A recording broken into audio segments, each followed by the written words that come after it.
Many thanks to you who is watching KBC Channel 1. Welcome to Good Morning Kenya. My name is Mike Migui. I want to take you through the front pages of our local dailies to see what has been reported. And I'll start with the Star newspaper. Cheap spirits boom inside Kenya's fake alcohol business. 203 billion shadow market threatens lives, taxes and legit businesses. This is what is captured on the front page of the Star newspaper. Attempts by suspected goons to disrupt rally thwarted. This is in regards to the Linda Mwananchi team, which had political rally in the western part of the country, specifically in Homa Bay County. We will deliver Western vote to Ruto in 2027. Musalia tells residents. That story is told on page 25 of the Star newspaper. A government to cushion Trans Nzoia farmers affected by poor harvest amid low rains. That story is told on page 23 of the Star newspaper.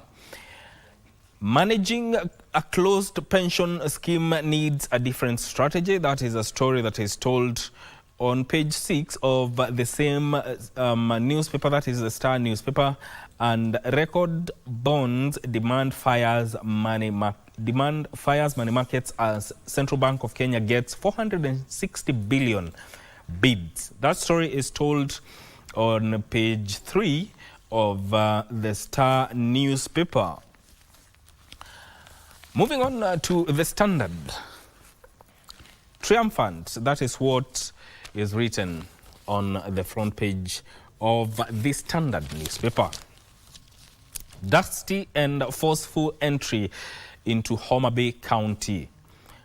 Hostile attacks by goons wielding crude weapons, barricaded roads and burning tires disrupted the Linda Mwananchi Brigade tour of Homa Bay County yesterday, as political tensions in the region remained high for much of the day. The Edwin Sifuna-led team boldly resisted the traps, choosing to navigate rough terrain to reach designated rally venues where they addressed hundreds of supporters as violence threatened to overshadow the political tour. Meanwhile, calls for the arrest of Homa Bay Town MP Peter Kaluma over alleged inflammatory remarks remained unanswered by the NCIC, DPP and DCI, raising fresh questions over selective enforcement of the law and the government's handling of political violence. That story is told in detail on page 2, 4 and 6 of the Standard newspaper. Moving on to this Daily Nation. Battle for Raila's turf. The Linda Mwananchi Brigade, led by Nairobi Senator Edwin Sifuna, defied goon attacks and road barricades to storm Homa Bay town for the breakaway ODM faction's inaugural rally in the county. The dramatic showdown intensifies the battle for the stronghold of veteran opposition leader Raila Odinga, who died last year October, between the Orange Party faction opposed to President William Ruto's re-election and its pro-government rival. That story is told in detail on page 4 of the Standard of the Daily Nation. Housing levy defaulters face bank accounts. PIN freezes. New law gives the Kenya Revenue Authority enforcement powers as authorities crack down on those failing to pay the statutory levy meant to fund the government's affordable housing program. That story is told in detail on page 8 of the Daily Nation. Looming Nairobi city chaos as City Hall staff strikes. Read that story on page 12 of the Daily Nation. And finally, teachers protest TSC social media gag. That story is told on page 2 of the Daily Nation. Teachers protest against TSC social media gag, circular warned against cyberbullying, intimidation, harassment, and offensive content. Now, that is what is being reported on the front pages of our local dailies. I want us to get into our day's conversation, and today we want to just look at the long-term ambitions and short-term politics. Conversations regarding the matters of Vision 2060, or that which goes beyond Vision 2030, has begun. And, Vision 2060 has been proposed as the horizon for Kenya's next long-term plan. Question is, when you look at national development, can we sustain a national development agenda for the next 30 years when political changes happen every 5 years? That is the basis of our conversation today. And in studio, I'm joined by Wakili Wairimu Gatacha, who is an advocate of the High Court. How are you doing this morning? Good morning, Mike. Morning to you. Karibu sana. Asante. And thank you for making time. Thank you for the invitation as well. Yes. It's always a good time to come and share what we think, yes, and how we see things moving. Yeah, and we may just start right into it. When you think of life or country beyond 2030, when now regarding Vision 2060, from where you stand, what do you think? Are we ready to take on that task of planning for the next, say, 30 years of the country, regardless of the political changes that happen every year, or every 5 years? I think the conversation about the Vision 2060 is a very important conversation, because it is visionary, it's futuristic, and it gives us an opportunity to be part of the group, yes, that will leave that has something to do with the country that we will leave behind for our children. So it's a very instrumental conversation. It's important. We may not agree on the politicians or the politics of the day, which we have all in those 5 electoral cycles. We may not agree, but the destination, I look at the Vision 2060 as a destination. I look at the economic policies as the roadmap towards that destination. I look at the politicians, or rather the politics, as the vehicle that will get us there. And ultimately, the institutions that are responsible for it will also decide whether that vehicle gets there or doesn't. But I think it's a very important conversation to have. We are talking about the kind of country a child that is born today will live in 2060. We are talking about education and healthcare. We are talking about infrastructure. We are talking about economic progression and transformation. It's a very important conversation. Very. And we still have Vision 2030, and from where you stand, are there lessons that we can get from it when it comes to political and institutional conditions required now for Vision 2060 to succeed? Absolutely. Absolutely. I look at Vision 2060 as being a successor of Vision 2030. Yes. And in every situation, there are always lessons that we have learned. And we have seen how Vision 2030 has, with years, gone changing. From Vision 2030, when we had the first, it was also separated into several other parts. Yes. When we would take a break and look how well are we doing on this Vision 2030, up to very recently when we had the Big Four agenda.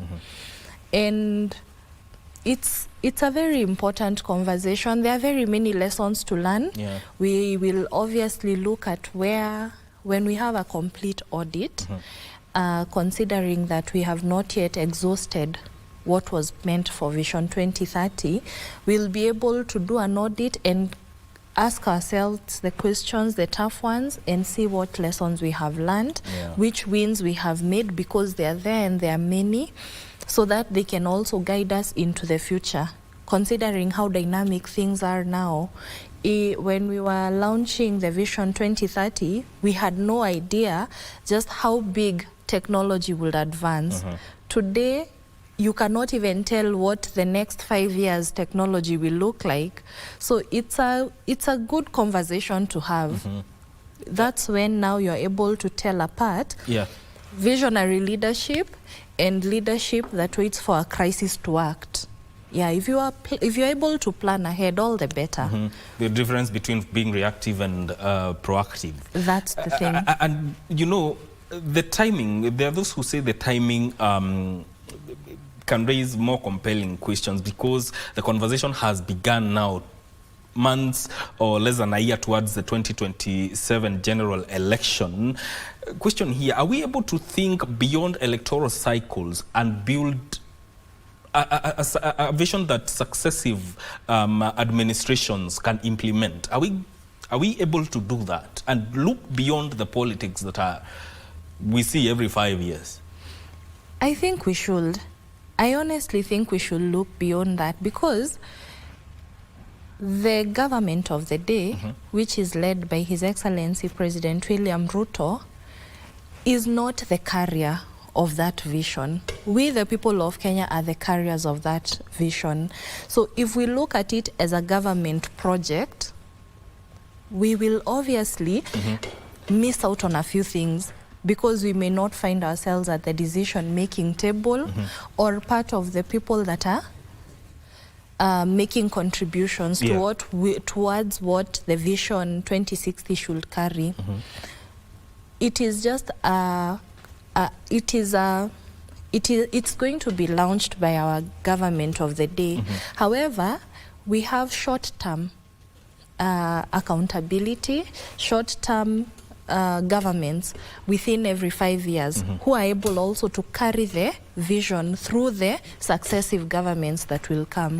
So it's very hard, especially at such a time when the country is so polarized and there is the political temperatures are high, and we know why, because now we are exactly into that electoral campaign season.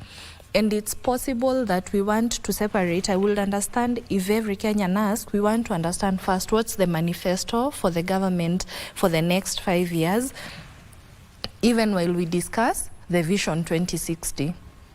But we may want to separate the two. Yes. Because, you know, I'm thinking about the 5-year politician versus a 30-year country. The 5-year politician may want to go with something that fits their manifesto, because from that angle of the 5-year politician and a 30-year country, question here would be, as a country, do we have our electoral system, does it encourage leaders to think about the next generation or the next election? Very good question. Very good question. And actually, I would want to pose it to the members of the Fourth Estate, bring in these people that are actually vying for positions and ask them that question.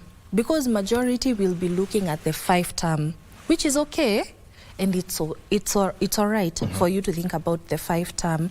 But does your vision also think about the generations that will come?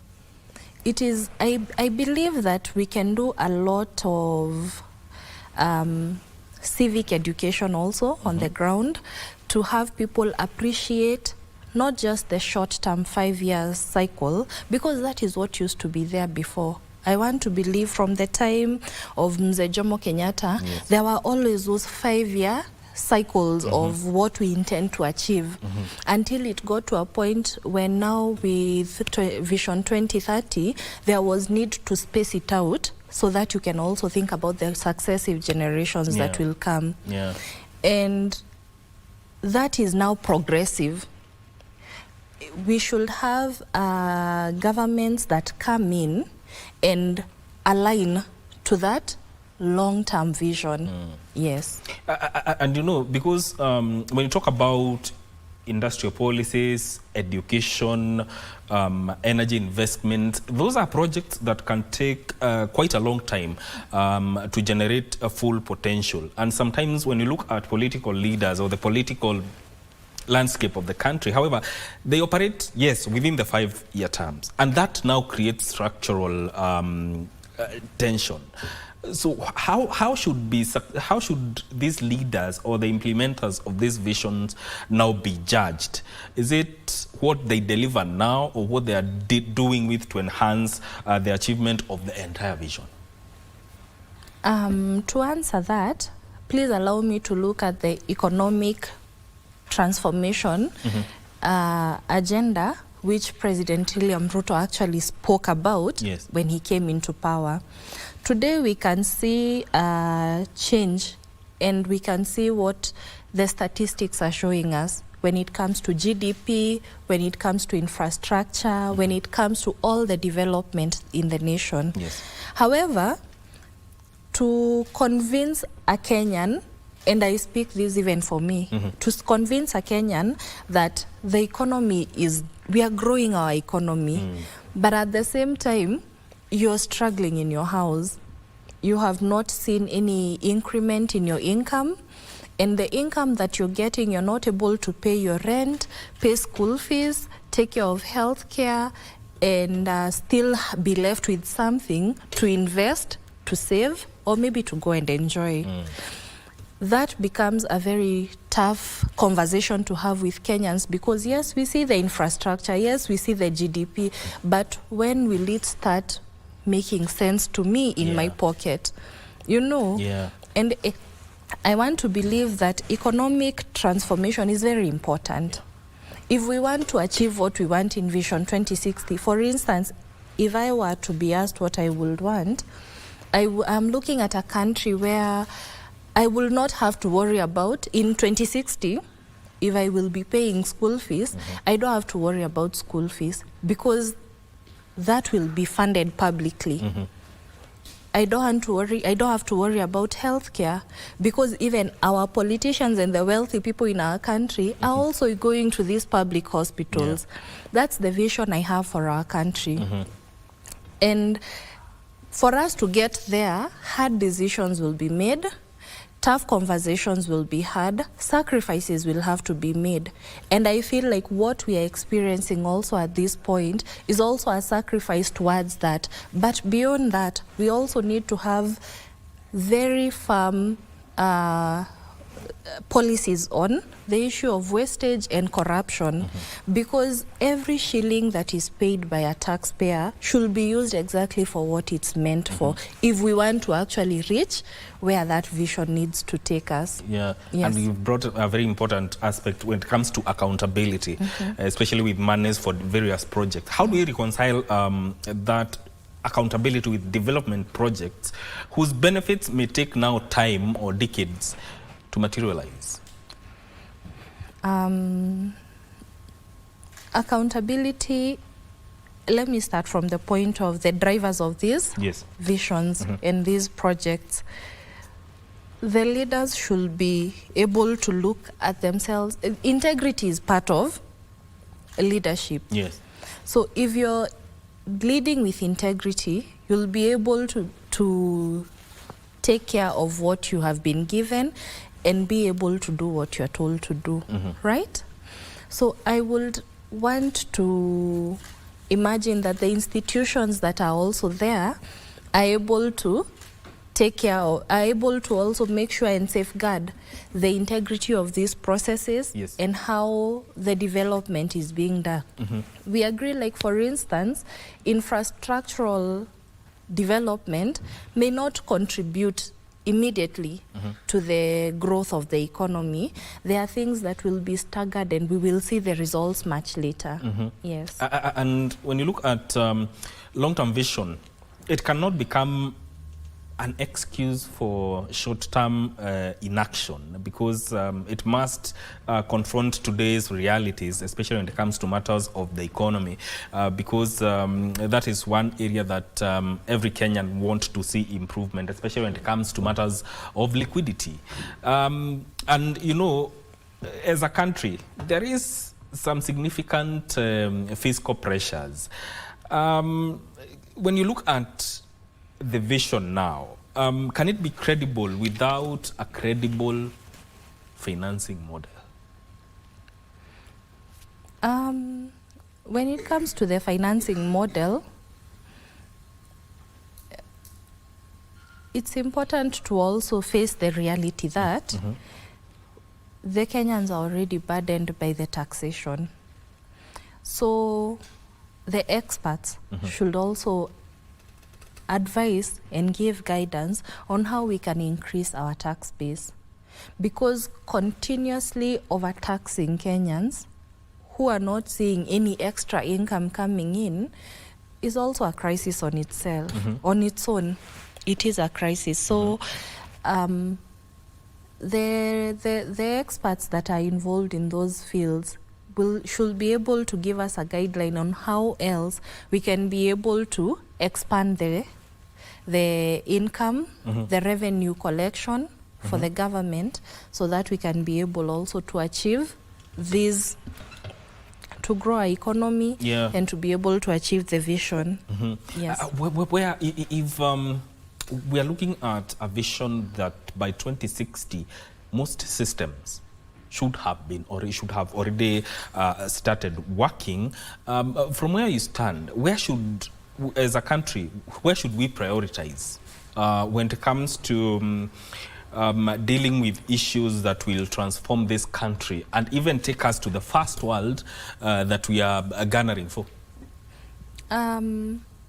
I think we should focus on the question of human rights, because when you do not respect the rights of Kenyans, when, for instance, we are seeing issues to do with extrajudicial killings, even when the economy is blooming and doing great, we will still have very tough questions that do not look like there is any growth in democracy. So the question of human rights is very key and is very important, because it creates a basis of the country that we want to see. You cannot have a country where these rights are not being protected and the infrastructure is so good. There will be very tough questions to ask. And also we should prioritize on the question of healthcare. Because so many Kenyans now are one emergency away from a financial crisis. If there is something that can be done towards that, I would really recommend that we also look into that first. Then there is the question of education. Yes. There are also parents who are burdened by the question of the school fees, the books, the uniform, and it's a challenge. So I will recommend that those are some of the issues that will take priority. Yes. Within the vision, there's and also you know, there are those who argue that the vision should be protected by law, be anchored by law. First question to you is, should that be the case, and would that compel politicians now to formulate manifestos that align with the long-term vision of the country? Absolutely. The Vision 2060 is well anchored within Article 43 of the Constitution, which safeguards and plans for healthcare, for education, for safeguarding and protection of the human rights, and all these issues that we see. Also, there are the values that are in Article 10. So anytime the politicians or the leaders are making their manifestos, those are the issues to align along. I will completely recommend and agree with that. But do you see them? Do you see it happening? Because we are talking about the long-term country and the short-term politician. Yes. What do you think? Do you see it? Do you see it happening, even though it may have that anchor within the law? It's about time. It's about time. Since 1963, 1964 up to now, it's about time that we started doing things a little differently, because now we are hoping that we will reach at a different destination, because now these short-term goals are good, because they push us for you to be accountable. What have you done with the 5 years? But it's important to also align with the vision that is coming. And I think it's about time. it's about time it aligned with the manifestos aligned with the long-term vision Yes. of the country. And where should we draw the line between policy continuity and democratic choice? You see, this is a conversation that's already starting and has been put to Kenyans. Mm-hmm. Kenyans have a say in it. And for the Kenyans that will refuse to take part in that conversation, you know, once an opportunity is given and is withdrawn, it will not be brought again. Mm-hmm. So if Kenyans are in the position, in the space where they are supposed to make contributions towards what Vision 2030 should look like, mm-hmm. then they'll be able to scrutinize the leaders that come to them after every 5 years and see if they align or if they do not. Mm-hmm. Yes. And that is very important. We are going to continue with this conversation and we are talking about long-term ambitions and short-term politics when we come back from this short break. Stay with us. Many thanks for staying with us right here on KBC Channel 1. You're watching Good Morning Kenya. This is Eye on Politics, and we are looking at short-term ambitions and long-term ambitions and short-term politics. And this is with regard to the Vision 2060. Can we agree on the future? Remember, you can be part of this conversation. We are at KBC Channel 1 on all our social media platforms. You can also send us a WhatsApp message via the number 0707 303 212 0707 303 212, and we shall sample some of your questions and contributions as the program continues. I'm also joined by Balozi Sarah Munyi, who is a leadership and governance expert. Welcome to Good Morning Kenya.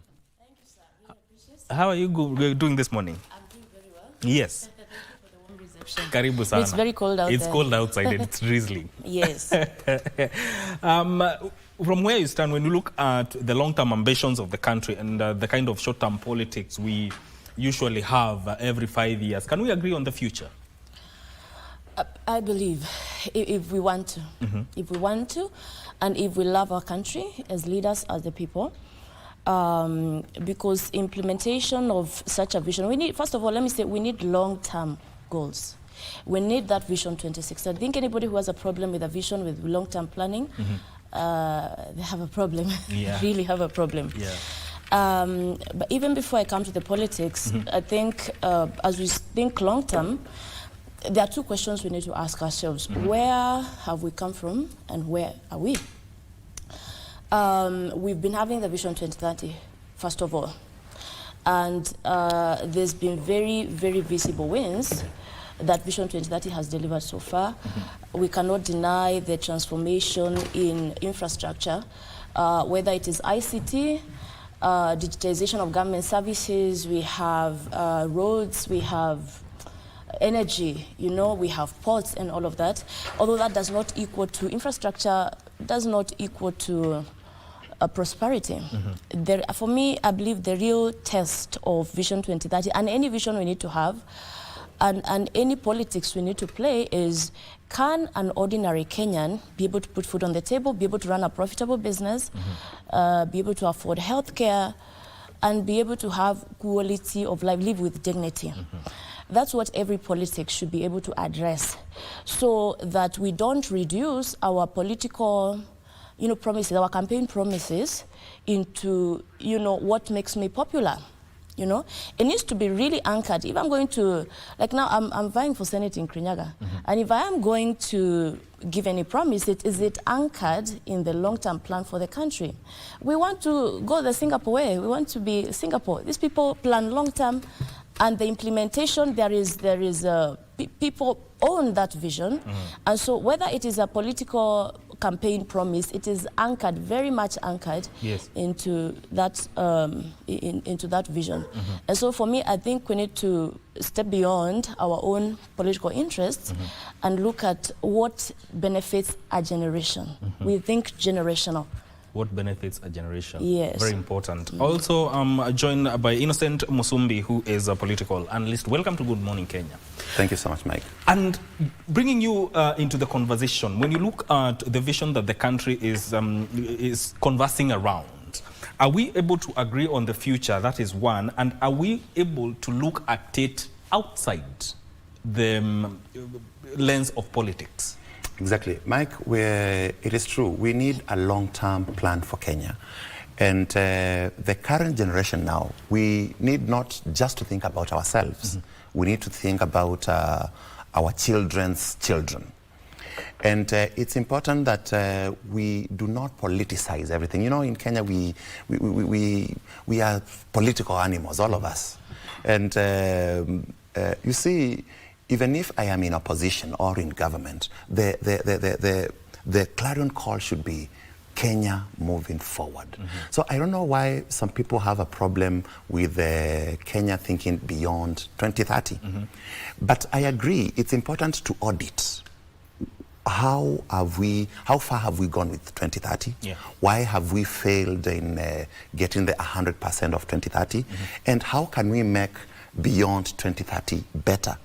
And that is where I agree with the government and I agree with President William Ruto that we need to bring all Kenyans on board and have a real public participation, a real national conversation where every Kenyan will give his or her views on what do we need in future. And I agree with my colleague here that it's not about brick and mortar. It's also about the culture that we need to inculcate in our people. You know, the kind of values that we need to embed into our system, into our society. Mike, you will agree with me that the biggest problem we have in this country is corruption. It is wastage. It is a show of opulence. It is pure mediocrity. Yes. And if we were to cut down on wastage and corruption, this country would move forward. So as we agree on how we are going to build these big highways, these colorful railways, and you know, the wonderful stadia, we need to understand how are we going to inculcate the culture of patriotism, the culture of, you know, being responsible. Because why should I amass this amount of money while my neighbor is, you know, languishing in poverty? So we need to understand again and even define success. You know, in Kenya, we are defining success as how big is my bank balance? Bank balance. Or the big car I'm driving, that is success. But I think there's more to that. We need to redefine our values, our culture, and our traditions. Wakili, do you agree, especially when it comes to culture? Because as Innocent puts it, it's not only about brick and mortar. What other values besides patriotism do we need to inculcate in as far as achieving this vision is concerned, and making sure that we even change the perception of the country in as far as some things are concerned? I completely agree with what my brother Innocent has said, because we also need to inculcate some values even in the successive generations that will come. Case in point, success does not equal to the huge cars and the huge mansions. If, for instance, you are entrusted in we need also to actually talk to them about, we need to pass down on the question of hard work, you know, and what results look like. Yes. Now we are moving far from what, especially for us who went through 844, now we're in a different curriculum of education. We are able to see how education is now shaping the younger generations differently. It makes them appreciate their talents and their gifts and where they are skilled. And when they grow into the future with a kind of policies that will support them at that time, then we are going to be passing down different values. We are going to be passing down generations that do not see success only as scoring straight A's in your exams. It means being skilled in a particular field. It means going out with your talents and with your gifts. That is the kind of change that we also want to see. And I agree with them to the extent that having a visionary and a futuristic vision that encompasses the kind of changes that we are likely to find along the way, and having the policy framework that will obviously change with time, that accommodates those kinds of changes that we are going to meet along the way. Yeah. Yes. And also, you know, the problem is not even the vision. The implementation part, because there are many issues that need to be addressed, as you have rightly put it. Matters of corruption, institutional weakness, low productivity, unemployment, all those need to be addressed. So my question to you, Sarah, is what will make this vision different from the previous national vision that we've had? First of all, if it can be people, that is, if it comes from the people, and that's why for me, I really welcome that public participation. You know, but the problem with the public participation in our country, sometimes you hear, oh, there's public participation maybe at around 4 p.m. And tomorrow is when you're supposed to have. Right now, there's already a working document, a draft document for 2060. We need to have a vision that is by the people, for the people. Not just for the people, we don't know by who. It should be by the people. That way, we own it more. And by the way, these are conversations that should be had even in when students are discussing debates. You know, they go for debates. What are they discussing? This is what they should be discussing. You know, the future of education, we're talking about Vision 2060, who's going to be there? It is the young people. It is the Gen Zs, it is the students who are going to be there. So I think if we can embrace or formulate this document as a country, and I'm able to own it up, and even, by the way, if we really want this vision to be different from what we have had before, it should be somebody in the village should be able to say, we'll be having this. That years to come, this place, Kirinyaga, will be looking like this. This is how Kirinyaga looks like in 2040, in 2050. That is a conversation people are having when maybe they are in the market or wherever they are picking tea, come from a county where we have tea. Until we get there, and we just restrict this into boardrooms. I don't know, there's a seminar where, by a committee where, it will just be like what we've always had before, and it will not work. For me, ownership is everything, and that's why I really think changing the culture, or really inculcating a culture of ownership right from our children, they are able to, they will build patriotic people who love the country.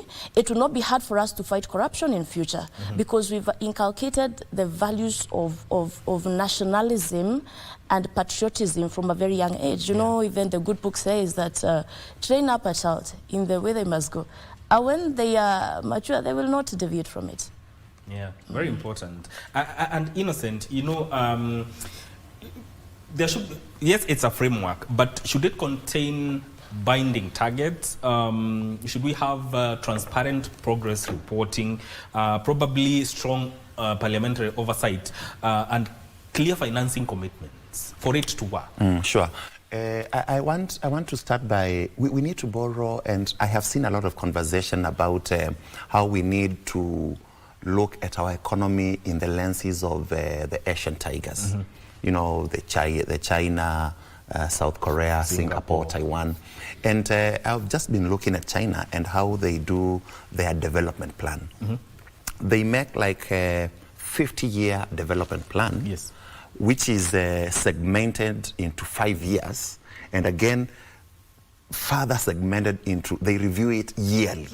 Every year around February, March, they meet at, you know, the big common hall in Beijing to discuss how far are we with our 50-year plan. And that is the kind of a situation we need. Of course, China democracy and, you know, their governance structure is different from ours. But we need to customize ours to see how can we have this continuity. Because look at Vision 2030. It was brought about by President Kibaki sometimes in 0708. And when Uhuru Kenyatta came to power in 2013, he kind of abandoned that and went with his big 4 pillars. Then after 10 years, President William Ruto came. He came up with his own agenda. And therefore, you see, there is lack of continuity. And that is why we need to have a national development charter which somehow has some semblance in the constitution. Which is why I actually asked Wakili, should it be fully anchored in the law? So exactly. that successive politicians or manifestos that come after align with it. Yeah. I think that is the way we should go, to have a little bit of continuity. Because even today, even in the county governments, let's go even down to county governments. You'll see in 2013 to 2017, there was this governor. Then another governor came in 2017. He abandoned everything the first governor was doing, and they started others. So we need to have a plan of, is it about, and that is where maybe we have been talking about, can we forget about the politics of personality? It is not about who is in power. It is about the country. If we want to develop Kenya to be a middle-income country, an upper middle-income country, then let it be the agenda of all Kenyans. Not if Innocent Musumbi comes to power, I have this agenda. I plan my own things. It should be continuous. We should have, a national conversation, a national agenda that carries everybody.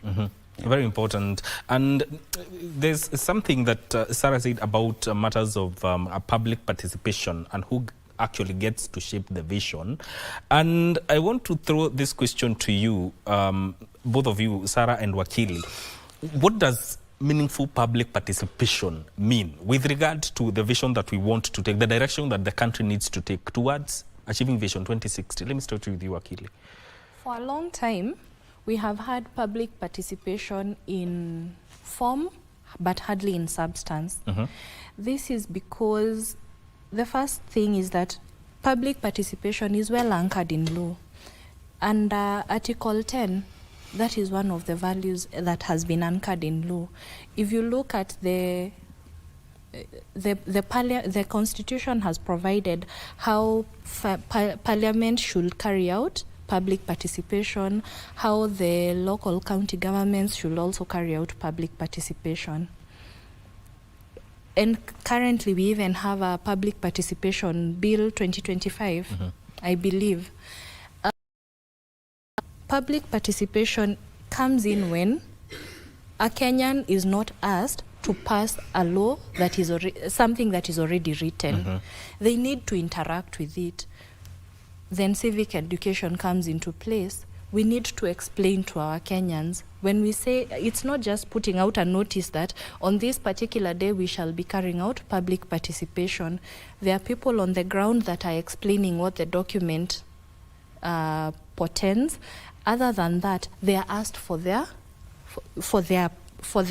views, and those views are recorded and are actually considered. Then when it comes to creating the final document, those views will be considered, and they will also reflect if they passed through the test.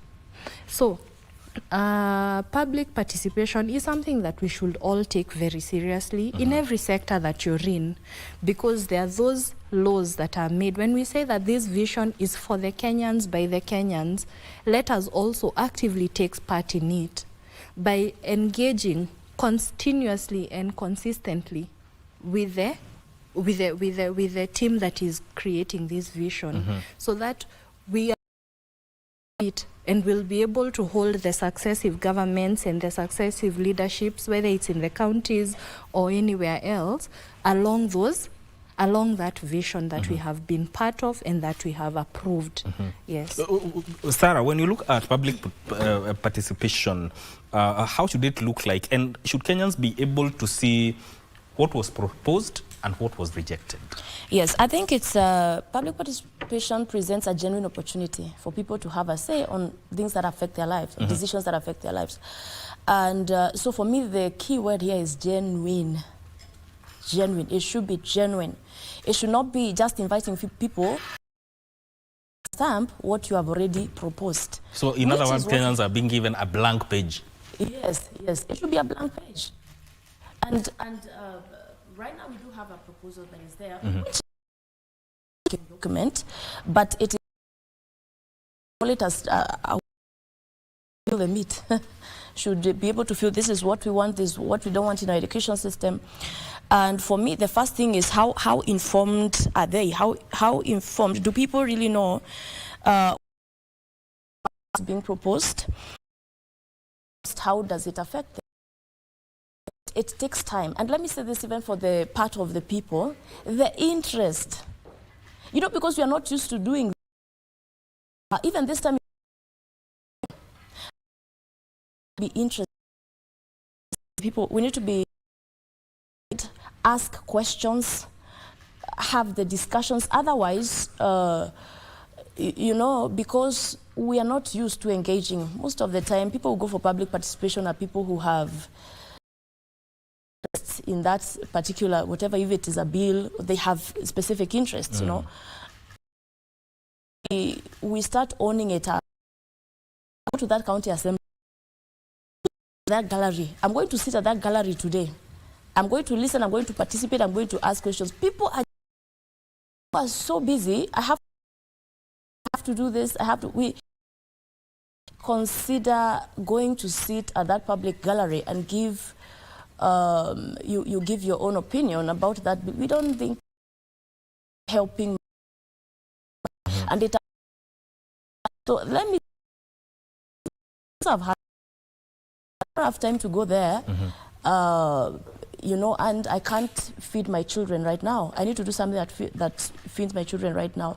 So that, talking about patriotism, not just about singing the, it's not about holding the flag.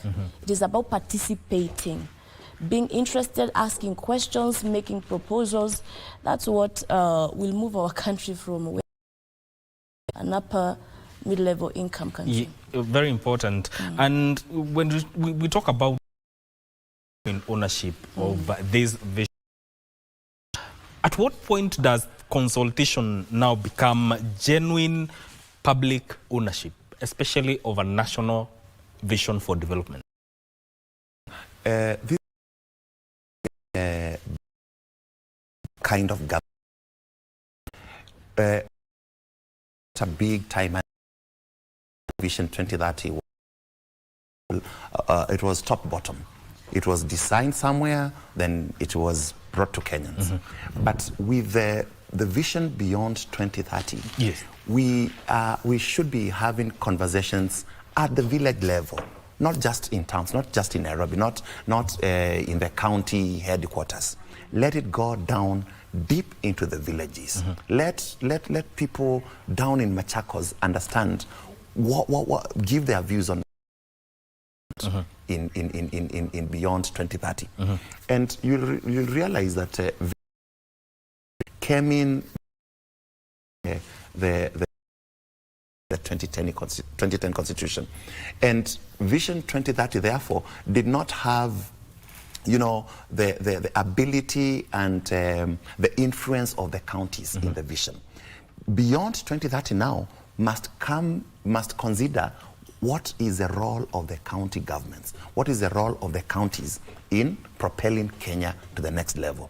Because since the advent of the new constitution and the advent of devolution, most of our counties, they are more of consumer units. But we need now to make our counties to be production units. That is where the real economy should be built. Our counties should not be depending on the 15% that we get from the national government. Our counties should be able to produce their own revenue, real revenue, have real manufacturing happening at the counties. You remember the Azimio manifesto had this idea of, let us have every county, what exactly is the speciality of that county? If it is Kirinyaga, what kind of tea are we getting from Kirinyaga? If it is Kisumu, what kind of fish are we getting from? If it is my county, Machakos, are we bringing in quality mangoes, quality citrus fruits, you know, such things. So that is a conversation we should have. Let us go down to the villages. Let the villagers there discuss, this is the Kenya we want. Then let that document go to each and every county assembly. Let the county assemblies own it. Then after it is passed by the county assembly now, it can come, but of course that is where now the good advocate comes in now. Yes. The issue of how can this document now be embedded as part of our law. Which is very important. And there's the question of the youth, because one of the things that they have to grapple with in today's world, especially here in Kenya, is matters of unemployment. We have many youths graduating year in, year out, but when you look at matters of employment, it's still a grey area that we are dealing with today. So my question to you, Wakili, is when you look at Vision 2060, what must fundamentally change in as far as job creation models within the country is concerned?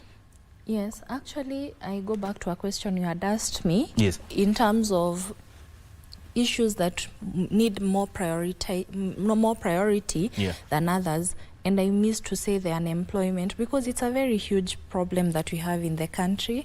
It's a crisis because we have a workforce that has no jobs to do. I think when we look at what we had talked earlier about the education, given the different system of education that now we have, and maybe the one that we will also change into in the future, we need to look at the question of unemployment.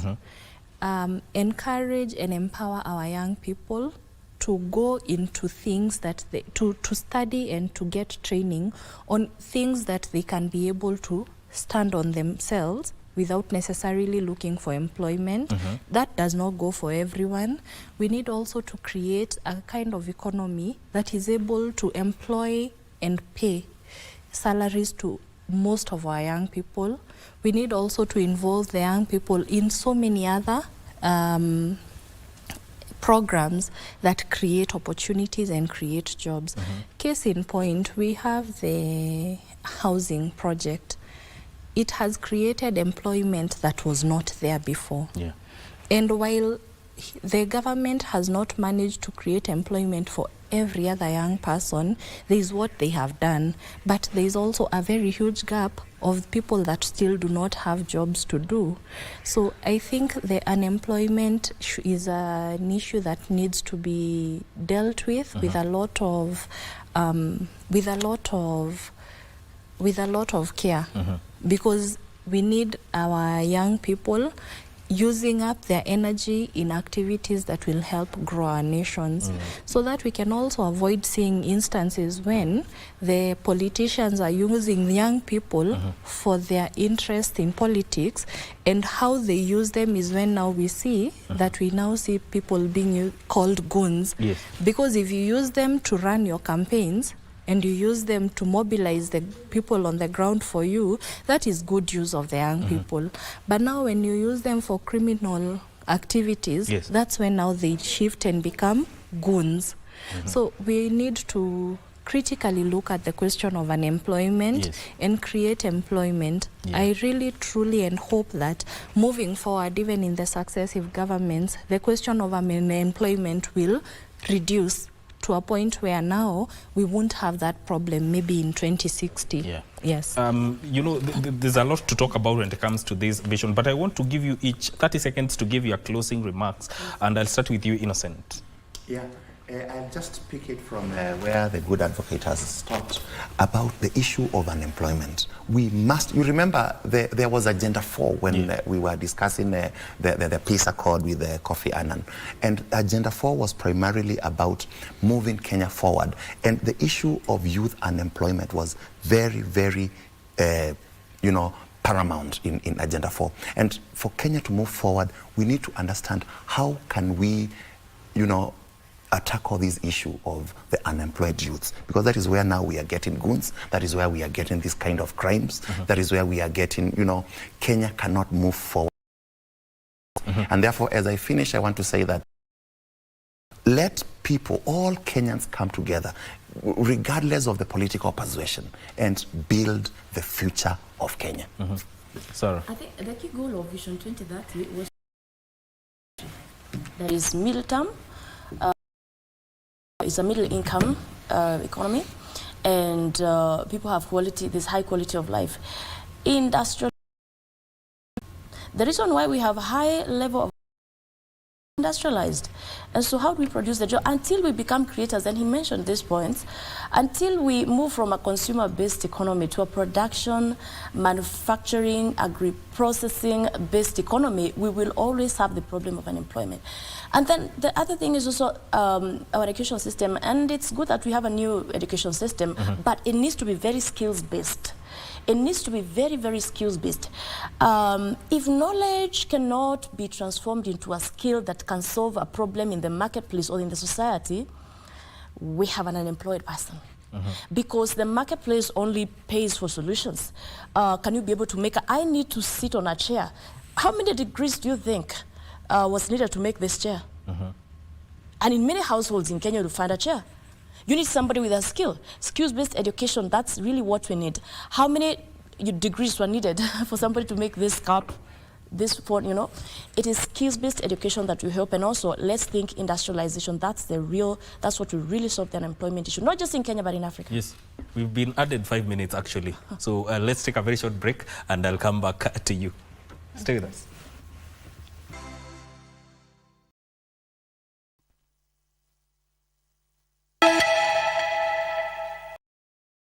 Welcome back to Good Morning Kenya. We are talking of long-term ambitions and short-term politics for the added.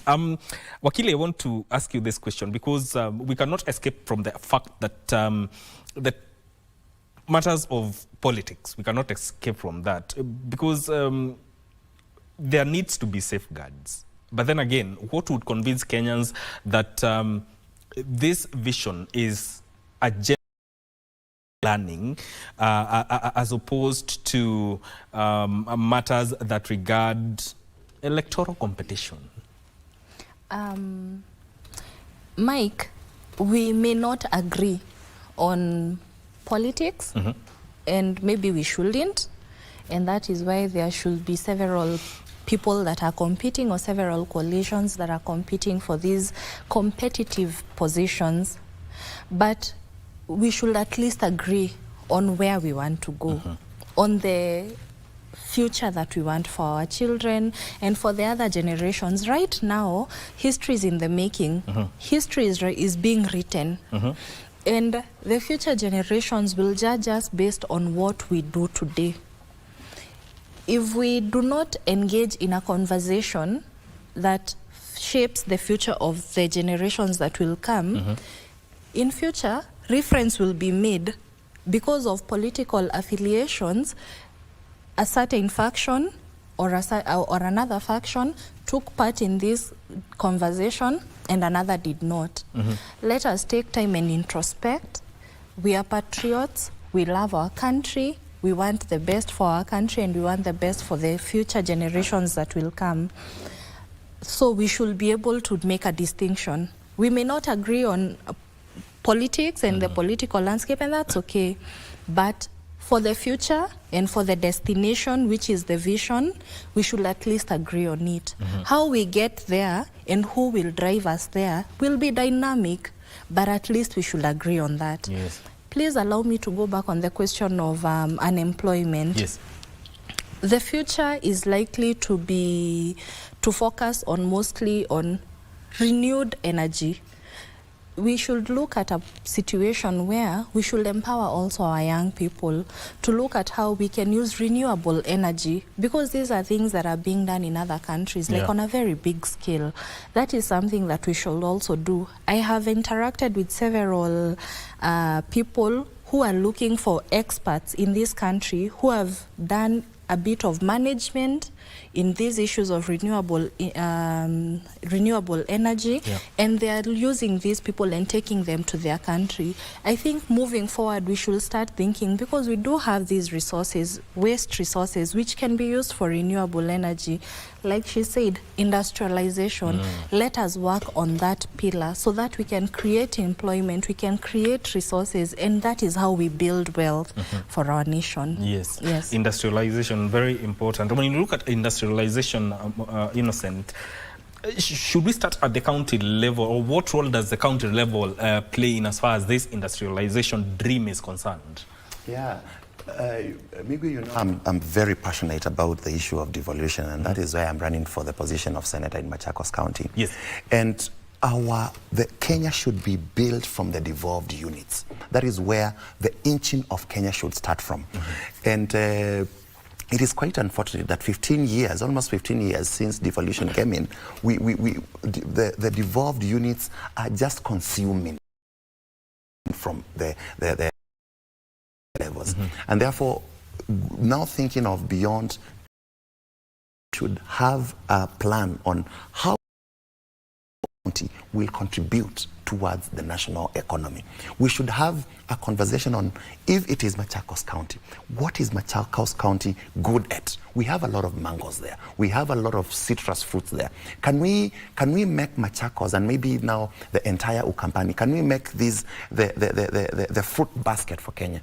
Can we have industries coming in there to add value to these fruits? So the conversation should be each and every county, what is there for us. Yeah. Very important. And Sarah, let's say we own the vision, both the citizens and the politicians. Does that move competition from just being politics to as to who implements this vision better? We are not moving away from the vision, but just looking at someone who can implement it better. Should that be where the competition moves? That should be where the competition moves. Leadership is a task, and a task is temporary. And so if we had maybe the MTP, because you know a vision like this is implemented through medium-term plans, if the MTP for 2023-2027, that's where we are it's about at least 2 million jobs. Yeah. That's where the competition should be. And that's what, and a leader should start proudly and say, you know, in the last maybe half, in the last 2 years, we have been able to produce this. That's where the competition should be. We are thinking about generations. We are thinking about our children. We are thinking about, we are not competing on how do I become more popular, how do I win the next election, so that I only do selected things that, oh, people are complaining about the port, people are complaining about the port, so let's do port.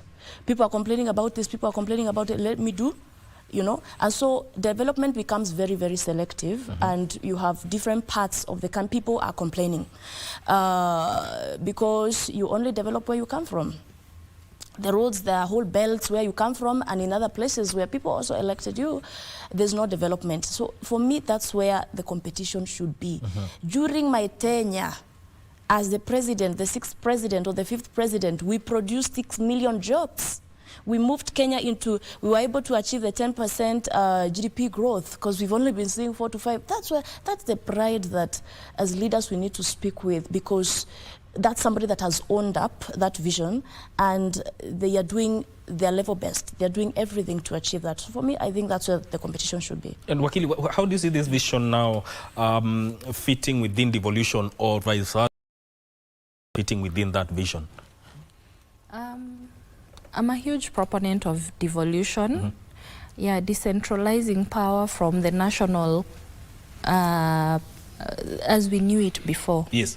And I believe that the county governments, being the carriers of are able to also carry this vision in a very good way. However, you find that in most county governments, you find that once a new governor comes into power, they abandon whatever projects the previous governor was doing. And now they want to do what they want to be remembered for.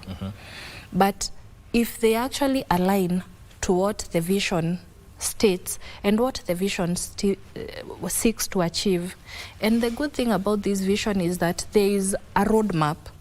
There is what will be staggered for maybe the first quarter, the second, the third, like that. So within that first quarter of that vision, there is what we hope to achieve. The county governments, regardless of who was there before and who is coming in, should be able to align along that particular staggered development project that has already been allocated in that period. Yes. Yes. And Musumbi, Singapore is one of the countries that have featured as reference points for the scale of transformation that this country is seeking. We differ radically in terms of geography and also population and political structures, economic circumstances. My question to you is this a lesson or a comparison that we are getting from countries like Singapore? I think it should be more of a lesson to learn. How did Singapore grow? The founder of Singapore, Lee Kuan Yew, had a dream for Singapore from the beginning, and he laid a very strong foundation that today is not around. He passed on. Yeah. But the kind of foundation he laid, the culture he laid for these people, they are still following up to date. And the most basic thing and the very fundamental issue that Kenyans should understand is that it is not about the highways. I think I said it. Yes. It is about what we call the software. What are we thinking? What is our thinking? How do we love Kenya?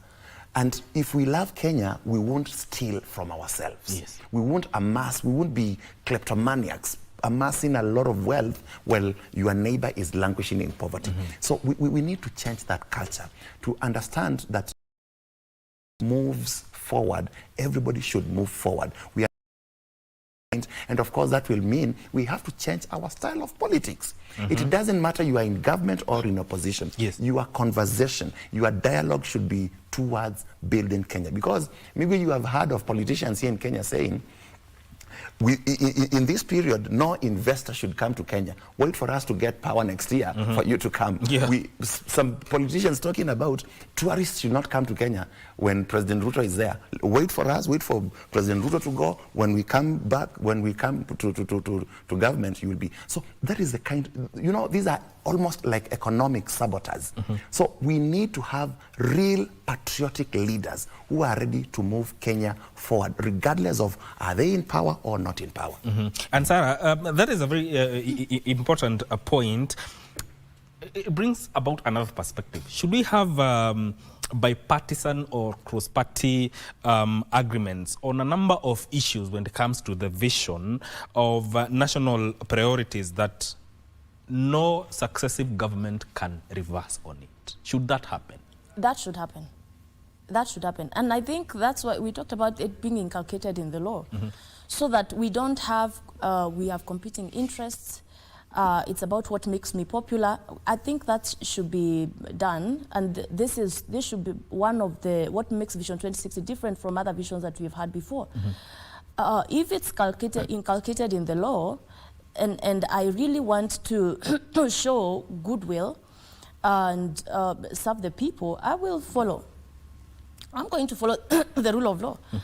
The vision is the rule of law, becomes the rule of law. And I'm genuine about really implementing the rule of law. So for me, I think that we should have some non-negotiables. If we talked about, for example, one of the in the political pillar of 2030 was to have at least two-thirds gender, two-thirds gender rule, yes, and which has not been implemented to date, So, and how exactly do we do that? How exactly do we make sure, but as we move to 2060, we are not still struggling with 33%, only 33%, we've only been able to implement up to 33%. So for me, there needs to be a very core, some non-negotiables in our vision. Whether there's a government now or there's another government, this will not change. And if you're going to bring in a new vision, it has to be embedded in what is already there, or it's building up into it, or it is improving. It is adding value into what is already there. Yeah. And Wakil, we cannot escape politics in as far as these matters are concerned. My question to you is, when you look at what both of them have said, Is it possible for politicians to realistically prioritize projects whose benefits or the biggest benefits will be felt probably after they leave office? Yes. Yes, absolutely. Yes. I will throw this challenge to the members of the fourth estate like I had done it before. It is very easy for aspirants, and let me start by congratulating both of you. Maybe you'll inspire me to consider. You should. Yes, maybe they'll inspire me at the end of this session, and the next time I'll also declare I'm vying for a particular position. But it is important for because most of us interact very well with the aspirants on such spaces, because when we limit now the interaction that as electorates will have with the aspirants on the campaign trails, there will just be a mention of slogans, party colors, and that excitement and the kind of what happens during the rallies. But it is in such spaces where we are able to hear what does this particular aspirant want to do for us, and we are able to judge based on that. I want to imagine that whether the one who is launching that particular project is your candidate of choice or isn't, you will need at least to agree on the vision. Along the way, there is no single way in our country, in our law as it is, that President William Ruto will be the president up to 2060. Yes. You know, there is no single way that he will rule for that long. There will be subsequent governments, and even today when he launches and he does not get into power in 2027, he will still remain a Kenyan, and the government that will come in will still need to run that vision and pass it over like a relay race to the next other government. The same case goes to the county governments. So it is not the Vision 2030 conversation does not need to have politics in it. We need to know what to politicize and what not to politicize. Politicize your opponent's manifesto. Politicize their choice of slogan. Politicize their coalitions. Politicize things that actually matter in a political race. But this is a vision that the future generations will actually look back, and I want to imagine, because I think the way I do, I want to imagine those in 2060 will think very differently. And when they see some of the actions that we are taking today, opposing a vision that is meant to serve them based on politics, they will not, you will be on the wrong side of history. Let's just speak the truth. And you know, for instance, if we again look at it along ethnic lines, there is what we would want to achieve nationally. Then also, because we have an identity and there is where we come from, and there is what we would want also to do for those areas. If you do not appear and you do not go and put your ideas on the table, who will you have to blame when your region is lagging behind? You know, there are times when politicizing some things benefits us. There are times when it actually does not. And that's a hard conversation and probably a very unpopular thing to say, but we should say the truth. Right? Should be part of the conversations. Should be part of the conversation. Should have, in as far as telling each other the truth is concerned. Yes. And Sarah, you come from a very agricultural-oriented county, Kirinyaga County. And when you look at the country, we have so many sectors, including manufacturing, tech, services. From where you stand, what sectors should realistically carry Kenya's economic transformation over the next 30 years? I want to start with agriculture. You know, since I think independence, we are told it's the backbone of the economy. And for sure it has supported our economy. So agriculture is huge, agro processing, and that's why we need to talk about value addition. My county, I think, has key major cash crops. We have the rice. 60% of rice in Kenya comes from where? We have rice. I mean, we have tea, we have coffee, and so for me, I think agriculture is key. And it should really build. And there are so many industries that can be started through agriculture. You see. And then for me, the other thing is mining.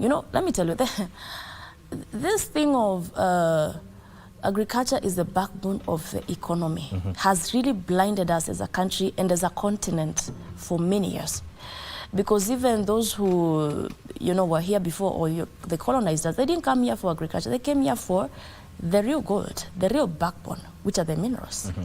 So we need to think about the gold in Kakamega. Right now, we are still doing a lot of exploration, and I think we need to be more deliberate about the mining sector, because this is, for me, what can really transform our country, the mining sector. We have coal, titanium, all of these, very valuable mineral resources and rare earths. We really need to think mining. So for me, agriculture, mining, and also let us look at, because for me, mining, if we can be able to look at mining and really build good ecosystems around that, around mining, and we can be able to produce the raw materials we need for us to be able to make things like phones. We need the coltan, cobalt. Yeah, we can be able to industrialize, we can be able to start production of digital items like these phones. Yeah. So for me, when I look, those are the two key areas that will really, really drive our economy moving forward. And when you look at the county aggregation and industrial parks, should counties now take advantage of it, especially when it comes to value addition of whatever products they produce within their counties, in as far as achieving what you're saying now, instead of relying on what is coming from the national government, they can increase on their own source revenue? Exactly, that should be the way to go. Value addition is the way to go, and of course that will bring about manufacturing. It will bring about creating so many job opportunities. We have concentrated a lot in exporting the raw material, exporting the green leaf in terms of tea, exporting, the roasted coffee beans.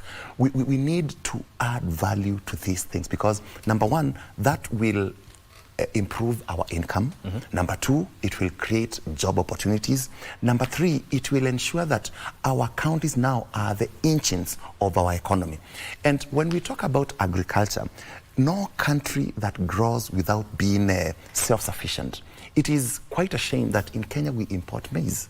It is a shame we import sugar.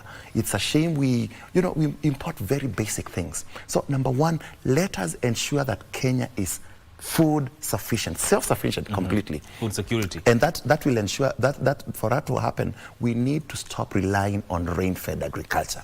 Let us ensure that Kenya is well irrigated. Number two, where Kenya is geographically located, we stand a very good chance of being the hub of East and Central Africa, and part of Horn of Africa. So we need to create another Dubai in Kenya, where everything will rotate, will revolve around Kenya. And that will bring about what we discussed the other day about foreign direct investment. Can I tell you, Migwi, in China, these iPhones are manufactured in China. And Apple is creating 5 million jobs in China. Can you imagine if we have a company like Samsung or Apple come to Kenya? How are we going to improve our economy? So we need to create a very conducive atmosphere. Number one, let us ensure that politically we are correct. We are not having this kind of conversation of abuses and threats and hooliganism and the guns we are having. Let Kenya be number one. Hello, Mike, your microphone has a problem. I'll come to you as we close. Sarah, as we close this conversation, what direction, in as far as this vision is concerned, and consultations that need to happen for it to be put on paper and implemented, what needs to happen so that we say in 5 years, you know what, we started this conversation and we have been able to achieve maybe even one thing? Let me start by adding, there's another sector I've just quickly thought about, the energy sector. If we really have to industrialize, we really need the energy. Today, we are importing energy, electricity from Uganda, where we have very good, huge, powerful waterfalls that we can be able to generate electricity and energy from it. So for me, if we're going to talk real economic transformation, we have to think energy, and we do have the resources. It's just that we don't have deliberate interest in really tapping from the resources that we already have. Just the other day, we have a forest, you know the ecosystem around Mount Kenya. There's a forest called Kandandide Forest, which you access through Kirinyaga County. A very huge, powerful waterfall. And it's just sitting there. People just go to take photos with it. So and the county is well aware of what we have. I'm very sure maybe even the country, they know, the government knows that we have these resources, but we don't tap to them. And so we continue importing, you know. So I think for me, you know, being deliberate about production, production from at county level, production and energy. Let us think energy, because that's really the driver of whether this digital transformation or any economic transformation. Okay. As we look forward to maybe this vision, what should we agree on, and maybe within the next 5 years we shall look back and say, you know what, we started this conversation, this is what we have been able to do. Okay. Please let me go back to something that you had asked before about the values that we also want to pass down. Allow me to note this with a lot of concern. Sometimes even watching news with our children becomes like that. You're not able to, because sometimes the words that are being uttered in these political spaces and rallies, which will be reported during news, are words that you would not want. That is not the culture that we want to pass down. We want to have a dignified political class that carries out its campaigns in a dignified way. Yeah. There should not be we don't need insults to make a point, and we don't need to show the coming generations that is the route to go. I think there should be some sanity, and that one cannot be done on its own.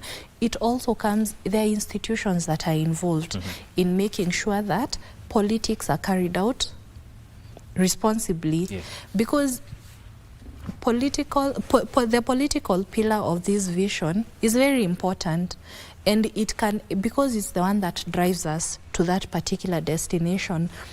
If it falls off, it will compromise the result that we are likely to get. So that is one pillar that needs to be really thought through, and we need to see the institutions that are, the agencies that are involved take proper and very serious action on these people. Those people that have been mentioned to have electoral offenses, that should mean something when it comes to their clearance. And that should be done not just on the members of the political space in the opposition, but also of those also within the government. Yes. Thank you so much. Allow me to close this conversation here. I'm told our time is up, but I want to thank you for making time to come and contribute on matters that regard the long-term ambition and the short-term politics, and this is with regard to agreeing on the future. That is Innocent Musumbi, who is a political analyst, Wairimu Gatacha, who is an advocate of the High Court, and Balozi Sarah Munyi, who is a leadership and governance expert. This conversation ends now. Thank you for tuning in.